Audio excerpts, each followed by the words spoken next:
वडोदरा महानगर पालिका की बड़ी कचहरी पर आज टाउन प्लानिंग समिति की बैठक मिली थी। टाउन प्लानिंग समिति के अध्यक्ष घनश्याम पटेल की अगुवाई में इस बैठक का आयोजन हुआ था, जिस दौरान विभिन्न मुद्दों पर चर्चाएं हुई थी। इस बैठक में समिति के सदस्य और टाउन प्लानिंग विभाग के अधिकारी मौजूद रहे थे। आपको बता दें कि एजेंडा के ऊपर कई कार्य लिए गए थे, जिसके तहत मांजलपुर में सरस्वती कॉम्प्लेक्स से लेकर अलवा नाका तक की सड़क को 15 मीटर की बजाय 24 मीटर करने के मामले को मंजूरी दी गई थी। इस काम को लेकर कई आरोप भी लगे थे। बिल्डर और राजनीतिक नेताओं को फायदा करवाने के लिए ये काम किया जा रहा होने की चर्चा भी इस दौरान उठी थी, लेकिन उसके बावजूद भी इस कार्य को मंजूरी दी गई है और भी 3 कार्य मंजूर किए गए हैं। इस बारे में घनश्याम पटेल, जो कि टाउन प्लानिंग समिति के अध्यक्ष है, उनकी ओर से ज्यादा जानकारी दी गई है।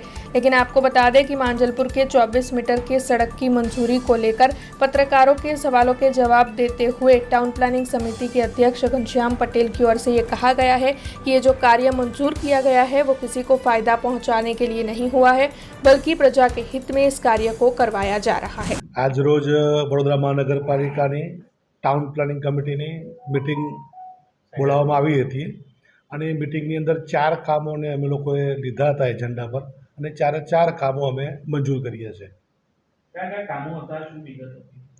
એક કામ હતું ગોરવાની અંદર ટીપી 54નું કામ હતું, જેનાથી મોટાભાગના રસ્તાઓ કે સોસાયટીઓમાં જવા માટેના તકલીફ પડતી હતી, એટલે ટીપી 54ને મંજૂરી આપીએ છે કે ભાઈ કમિશનરને સત્તા આપે કે આગળની કાર્યવાહી કરી અને આગળની કાર્યવાહી કરે ટીપી 54 માટે।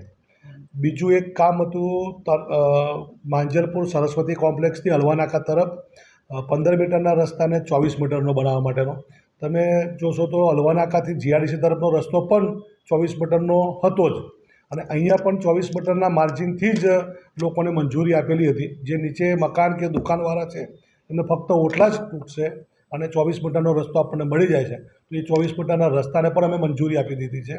એવી જ રીતે બીજા 2 કામો સમર્પણ સોસાયટીના હતા કે જે એક આંતરિક રસ્તો હતો એને અમે ટીપી રસ્તા તરીકે માન્યતા આપી દીધી છે અને બીજો જે ટીપી રસ્તો હતો એને બંધ કરી અને જે 2 પ્લોટ કોર્પોરેશનને મળે છે ત્યાંથી રસ્તો બંધ કરી આમ મળીને કુલ 4 કામો હતા અને 4 કામો આજની ટાઉન પ્લાનિંગ કમિટી મંજૂર કરે છે। અગાઉ અમારી પાસે આ કામ આવેલું નથી, પહેલી જ વાર આવ્યું છે, પણ અગાઉની ટાઉન પ્લાનિંગ કમિટીની અંદર આ કામ આવ્યું હતું અને મુલતવી રહ્યું હતું। કયા કારણોસર રહ્યું હતું એ તો અગાઉની ટાઉન પ્લાનિંગ કમિટી જ જાણે, પણ આ કામથી ત્યાંના રહીશોને સડન 24 મીટરની આપણે મંજૂરી મૂકેલી છે।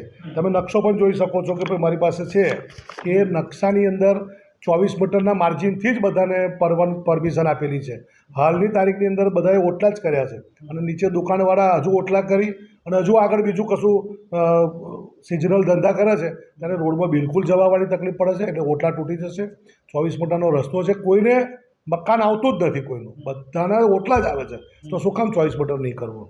અને કોઈને ફાયદો થાય છે કે નુકસાન થાય છે એના કરતાં મહત્ત્વનું છે કે ભાઈ પબ્લિકને ફાયદો થાય છે કે 24 મીટરનો રસ્તો કરીશું। તો માંજલપુરનો મેન આખો જે ફોર્સ છે એ 24 મીટરના રસ્તા પર વડસર રોડ પર કે જીઆરડીસી જવું છે તો એના માટેનું છે અને એ અગત્યનું છે, એ મંજૂર કર્યું છે। हमसे जुड़े रहने के लिए हमारे YouTube चैनल को सब्सक्राइब करें और नई वीडियो की नोटिफिकेशन के लिए बेल आइकॉन को दबाएं।